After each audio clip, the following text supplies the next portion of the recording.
नमस्कार प्रिय विद्यार्थियों, वीके नॉलेज इलेक्ट्रिकल में आप सभी का स्वागत है। वायरमैन सेकंड ईयर के प्रैक्टिकल एग्जाम होने हैं और एक जो टेंटेटिव बिल आता है जिसमें मटेरियल्स की डिमांड की जाती है इंस्टीट्यूट से, उसके अकॉर्डिंग हम आपको आज दो इंपॉर्टेंट प्रैक्टिकल बताने जा रहे हैं। तैयारी करके जा ही रहे हो तो कम से कम इन दो प्रैक्टिकल को तो बड़े ध्यान से और अच्छे से तैयार करके जाना। हो सकता है ये आपके पेपरों में आपको देखने को मिल जाए, क्योंकि प्रैक्टिकल एग्जाम 250 नंबर का होता है मेरे दोस्त, 250 नंबर।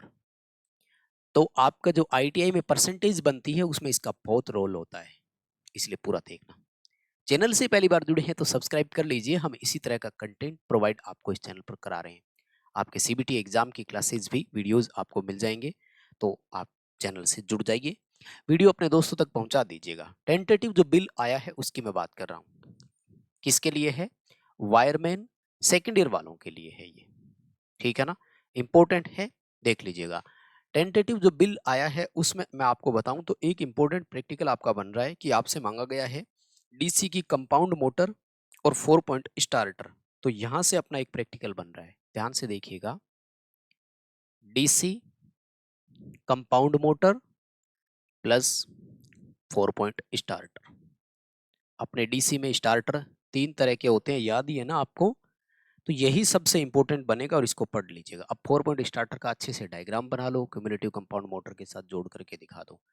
भाई वेरी मोस्ट इंपॉर्टेंट मैं कहूँगा।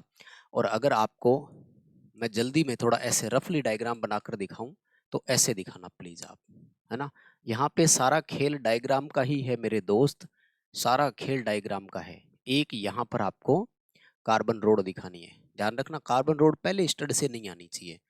बाकी फिर इधर मोटर दिखा दो, है ना। आपको जो कंपाउंड मोटर आपको दिखानी है वो, और यहाँ पर आपको एनवीसी और वो दिखानी है। इधर से सप्लाई, सप्लाई में स्विच दिखाना है, डीसी सप्लाई में दोनों पर फ्यूज दिखाना होता है, ठीक है ना। डायग्राम बहुत अच्छे से बना लो। यहाँ पर वो आपका स्पाइरल हैंडल, स्पाइरल हैंडल पहले आपका ऑफ पोजीशन में होना चाहिए, ये आपको ध्यान रखना है, ठीक है ना। और उसके बाद में अगर आप ओवरलोड रिले का प्लंजर और वो भी दिखाते हैं तो यहाँ से दिखा दीजिएगा, ठीक है ना। दिखाना ही है, दिखा देते हैं क्या है मतलब। और माइनस वाली तार सीधी देनी है आपको, है ना। आर्मेचर को रेजिस्टेंस के साथ दिखाना है। और एनबीसी वाले में डायरेक्ट दिखा सकते हो यहाँ से, लेकिन इसके साथ आपको एक प्रोटेक्टिव रेजिस्टर जोड़ करके दिखाना है, ठीक है ना। ये प्लंजर आपके शॉर्ट कराएंगे और यहाँ से ये सप्लाई आपकी होते हुए आगे की तरफ जाएगी। थोड़ा अच्छे से और बनाइएगा, ठीक है। यहाँ से आपको ये जो होल्डिंग कॉइल है एनवीसी वाला, इसको आपको इसके साथ दिखाना है। तो थोड़ा अच्छे से प्रैक्टिस करना, कहने का मतलब मैं मोटा मोटी आपको ओवरव्यू के तौर पे समझा रहा हूँ। यानी एक तो आपको कंपाउंड मोटर को चलाना है, इसका आएगा सवाल, इसलिए इसके कनेक्शन बहुत अच्छे से पढ़ कर जाना। आपको कंपाउंड मोटर के 6 सिरों के बारे में पता होना चाहिए, टर्मिनल टेस्टिंग का होना चाहिए। इसी के इर्द गिर्द कहीं ना कहीं आपका फिर वाइवा भी घूमता हुआ आपको नजर आ जाएगा। 4 पॉइंट स्टार्टर का बहुत अच्छे से डायग्राम बनाओ, पेंसिल स्केल वो जितने भी होते हैं सबको यूज करना। मैंने एक कंप्लीट वीडियो ट्यूटोरियल आपको दिया है कि प्रैक्टिकल एग्जाम कैसे देना होता है, कॉपी कैसे लिखें, एग्जामिनर सर को वाइवा कैसे दें, प्रैक्टिकल करके दिखाना हो तो कैसे दिखाएं। आपको वीडियो मिल जाएगा, डिस्क्रिप्शन में भी लिंक है, या वैसे ही प्रैक्टिकल एग्जाम वीके नॉलेज सर्च करना, वो वीडियो आएगा, उसको देखना जरूर। उससे नियमों को फॉलो करेंगे तो एग्जामिनर आपको 90% से ऊपर नंबर देंगे। बस वो चीजें आपको फॉलो करनी है, मैंने उसमें बताया। सबसे मोस्ट इंपॉर्टेंट चीज और फर्स्ट इंप्रेशन जो एग्जामिनर पर डालती है आपकी कॉपी में, वो चीज है सर्किट डायग्राम। प्रॉपर तरीके से होना चाहिए आपका। ये आपका आर्मेचर सर्किल बन रहा है तो इसके लिए वो जो आपने आता है ना स्केल वाला, उसमें वो सर्किल आता है तो उससे बनाना है। जैसे मैंने अभी हाथ से बनाया है, ऐसे हाथ से नहीं बनाना। हमारे यहाँ भी देखो, अगर हम यूज करते ना तो ये रही शेप है यहाँ पर, तो इस शेप को एक तो यूज करना, देखो, है ना। अब एक इसका इम्पैक्ट आता है, एक इसका इम्पैक्ट आता है, यही एग्जामिनर पर चीजें फर्क डालती है। कुल मिलाकर के पहला प्रैक्टिकल दोबारा सुनो।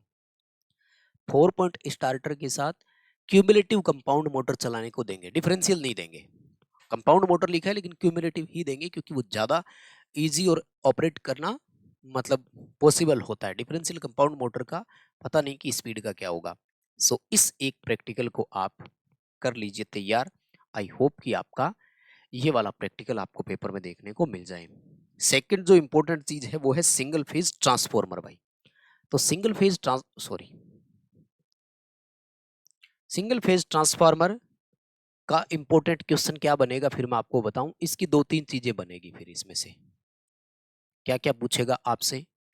एक तो पूछेगा दोनों वाइंडिंग के टर्मिनल आइडेंटिफाई करना। क्या? टर्मिनल्स की पहचान करो।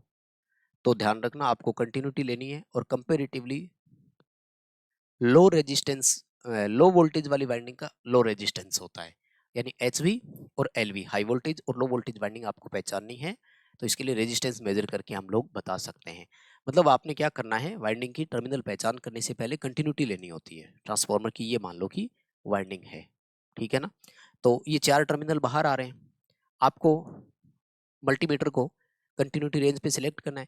जैसे ही इन दोनों पे आप लगाओगे तो एक रेजिस्टेंस आएगा, फिर इन दोनों पर लगाओगे तो रेजिस्टेंस आएगा, इन दोनों के बीच लगाओगे रेजिस्टेंस नहीं आएगा, इन दोनों के बीच लगाओगे रेजिस्टेंस नहीं आएगा, इन दोनों के बीच नहीं आएगा। क्रॉस मैच भी करना होता है बारी बारी से। मतलब वो मीटर की एक लीड फिक्स रखी और एक को बारी बारी से दिखाया, तो एक के साथ रीडिंग आएगी, बाकी दो के साथ नहीं आएगी, और उस रीडिंग को नोट भी करना है। फॉर एग्जाम्पल ऐसे मान लेते हैं ये 100 ओम आया, अब आपको ये यहाँ रखना है, फिर ले जाना है 100 ओम आया, इसका मतलब ये दोनों तो एक ही वाइंडिंग के थे, फिर यहाँ रखना है और यूं बारी बारी लेके गई, तो यहाँ ले जाने पर मान लेते हैं कि आपका 50 ओम रेजिस्टेंस आया। तो ये आपकी एलवी वाइंडिंग हो गई, ये एचवी वाइंडिंग हो गई।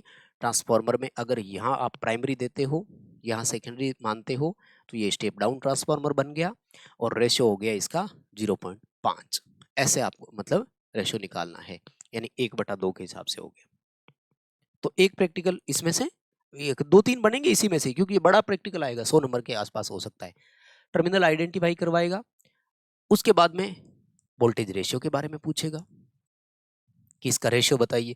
तो उसमें कोई दिक्कत नहीं है, एक ऑटो ट्रांसफार्मर दिखा करके प्राइमरी वोल्टेज को हमने पहले स्टेप बाय स्टेप बढ़ाया, उसी अनुपात में सेकेंडरी बढ़ती गई, तो रेशियो हर बार फिक्स रहा। ऐसे करके मतलब एक टेबल बनाकर दिखानी है कि हमने V1 इतना दिया तो V2 कितना बना। फॉर एग्जांपल 100 वोल्ट दिया तो यहाँ 50 वोल्ट थे, 200 वोल्ट दिया तो यहाँ 100 वोल्ट हो गया, 150 वोल्ट दिया तो यहाँ पर 75 वोल्ट हो गया। इसका मतलब रेशियो हर बार कितना रहा आपका, 1/2 का। ठीक है, ऐसे दिखाना है। तीसरा हो सकता है कि इसमें आपसे एफिशिएंसी के बारे में पूछ ले कि दक्षता ज्ञात करनी बताओ कितनी है क्या है, ठीक है ना। तो कुल मिलाकर के इन दोनों पर आपको फोकस करना है और यही दोनों आपके बड़े प्रैक्टिकल बनेंगे। उसके बाद में और कोई ज्यादा नहीं है, lamp holder connection wire bulb, तो हो सकता है कि एक आध कोई आपका मल्टीमीटर का भी है, एम्पीयर मीटर वोल्ट मीटर है, तो नॉर्मल इतने ही बनेंगे मुझे लगता है, ठीक है ना। बड़े ये दो प्रैक्टिकल है, इनको आप तैयार करके जाओ, इनमें से बहुत कुछ देखने को आपको मिलेगा। अपडेट छोटा था लेकिन मुझे लगता है कि बड़ा जरूरी और महत्वपूर्ण भी था। वीडियो को लाइक जरूर करेंगे, शेयर भी करना है, दोस्तों तक पहुंचा दो ताकि वो भी इसको तैयार कर सकें प्रैक्टिकल्स को, और चैनल को सब्सक्राइब जरूर करेंगे। बहुत बहुत धन्यवाद, शुक्रिया।